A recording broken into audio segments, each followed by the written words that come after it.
Shalom. దేవుని పరిశుద్ధ నామానికి మహిమ కలుగును గాక.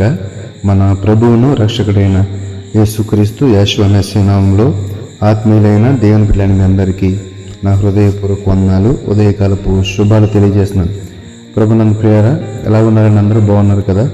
దేవాతి దేవుడు తన కృప చొప్పున బాహుల్యం చొప్పున మనందరినీ కాచి కాపాడి భద్రపరిచి సజీవుల సంఖ్యలో ఉంచి మరొక నూతన దినములను నడిపించేందుకై దేవత దేవునికి కృతజ్ఞతాస్తుతులు చెల్లిస్తున్నాను. యెషయా గ్రంథము 46వ అధ్యాయము 4వ వచనంలో ఈ విధంగా వ్రాయబడి ఉంది: ముదిమి వచ్చే వరకు నిన్ను ఎత్తుకొని వాడను నేనే, తల వెంట్రుకలు నెరయ వరకు నిన్ను ఎత్తుకొని వాడను నేనే, నేనే చేసి ఉన్నాను, చంక పెట్టుకొని వాడను నేనే, నిన్ను ఎత్తుకొని రక్షించువాడను నేనే. ఈ యొక్క మాటలో మొదటి భాగం చూస్తే కనుక ముదిమి వచ్చే వరకు నిన్ను ఎత్తుకునేవాడు నేనే, తల వెంట్రుకలు నెరే వరకు నేను ఎత్తుకునేవాడు నేనే అనగా దేవుని యొక్క కాపుదల, కృప, వాత్సల్యము, ఆయన యొక్క ప్రేమ, దయ కూడా మనము పుట్టిన మొదలుకొని మరణించేంత వరకు కూడా మన మీద ఉంటాయని ఈ వాక్యం ద్వారా మనము అర్థం చేసుకోవచ్చు. దేవా, వచ్చే తరమునకు నీ బాహుబలమును గూర్చి పుట్టబో వారందరికీ నీ శౌర్యమును గూర్చి నేను తెలియజెప్పినట్లు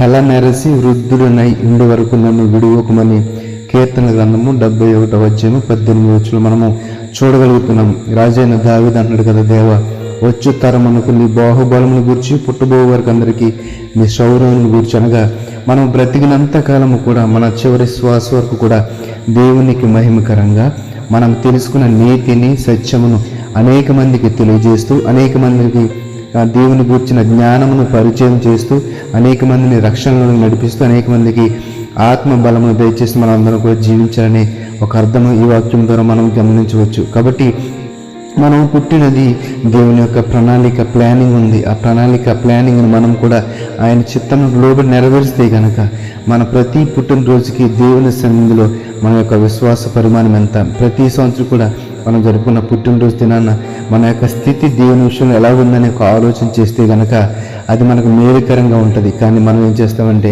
అదొక పండుగలా చేసుకుని ఆ క్షణాన్ని మళ్ళీ మనము మర్చిపోతాము. కాబట్టి సంవత్సరములు గతించినప్పుడు మన యొక్క స్థితిని మనము ఎరిగిన వారముగా దేవుని సన్నిధిలో బలమైన స్థిరమైన స్తంభములుగా ఉండవలసిన అవసరత మనకి కనబడుతుంది. కాబట్టి ఈ యొక్క మాటలో ముదిమి వచ్చే వరకు నిన్ను ఎత్తుకునే వారు నేనే, తల వెంట్రుకలు నెరిగే వరకు నిన్ను ఎత్తుకునే వారు నేనని తండ్రి అయిన దేవుడు ఈ వాక్యం ద్వారా ఈరోజు మనతో మాట్లాడుచున్నాడు. ఎందుకంటే ప్రియులారా, మన యొక్క జనన మరణములు ఆయన చేతిలోనే ఉన్నవి. జనన మరణం ఆయన చేతిలోనే ఉన్నవి. కాబట్టి కీర్తన గ్రంథము 48వ అధ్యాయం 14వ వచనం చూస్తే ఈ దేవుడు సదాకాలము మనకు దేవుడై ఉన్నాడు, మరణము వరకు ఆయన మనలను నడిపించును. ఎంత చక్కని మాట!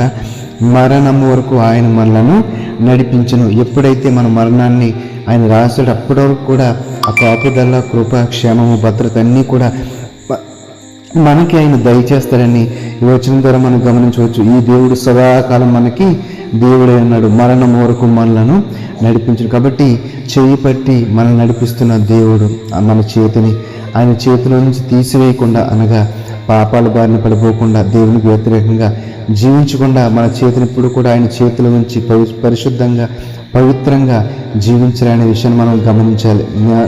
నేనే నా చిత్తానుసారముగా నీ అతిక్రమములను తుడిచివేయుచున్నాను, నేను నీ పాపములను జ్ఞాపకము చేసుకొనని యెషయా గ్రంథము 43వ అధ్యాయం 5వ వచనంలో అంటున్నాడు. మరి మనం అతిక్రమం చేసినప్పుడు, పాపం చేసినప్పుడు, అయ్యో పాపం చేసిన దేవుని నన్ను విడిచిపెట్టేసిన దానిలో కొనసాగకుండా దేవుని పాదాల సంతకి వెళ్ళి ఆయన అడిగితే కనుక క్షమించమని అడిగి ఆయన దగ్గర క్షమాపణ కోరుకుని నీతిగా జీవించవలసిన అవసరం మనకి కనిపిస్తుంది. కాబట్టి ఈ మాటలు చూస్తే కనుక నేనే నా చిత్తానుసారముగా నీ అతిక్రమము తుడిచివేయుచున్నాను.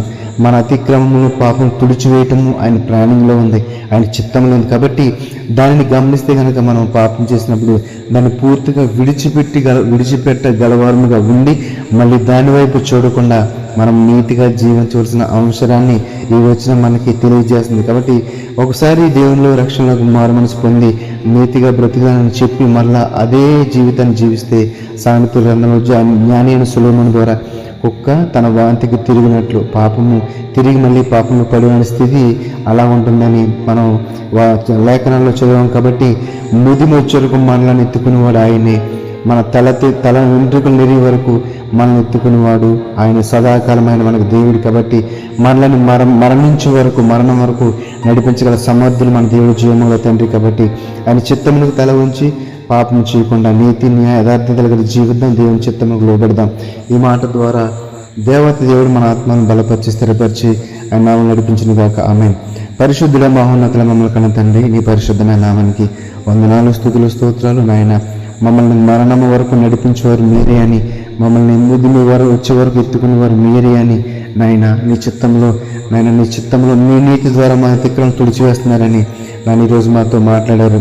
ప్రభు మా అతిక్రమం మీరు తుడిచేస్తున్నారు, మా పాపములను కలుగుచున్నారు. మళ్ళీ మేము పాపంలోకి వెళ్లకుండా నీ నీతి న్యాయదార్థతలను కలిగి నీ చిత్తంకు లోబడి, నీ అధికారంలోకి లోబడి, నీ యొక్క పరిపాలనకు లోబడి దాని ప్రభావ నాయన నీ వాక్యానుసారమైన జీవితాన్ని జీవించి నీ మేలును పొందుకుని కృపను దయచేయమని ఈ ఉన్న మాట ద్వారా అనేక మంది బిడ్డ హృదయాలలో రక్షణ, స్వస్థత, మారు మనసు, ఆత్మలో బలము దయచేసి బిడ్డను బలపరిచి స్థిరపరిచి నడిపించమని నజరేయుడైన యేషువా మెస్సీ నామములో ప్రార్థన అడిగి వేడుకొనుచున్నాము తండ్రి. Amen, amen. షాలోమ్. అందరికీ వందనాలు. Praise the lord.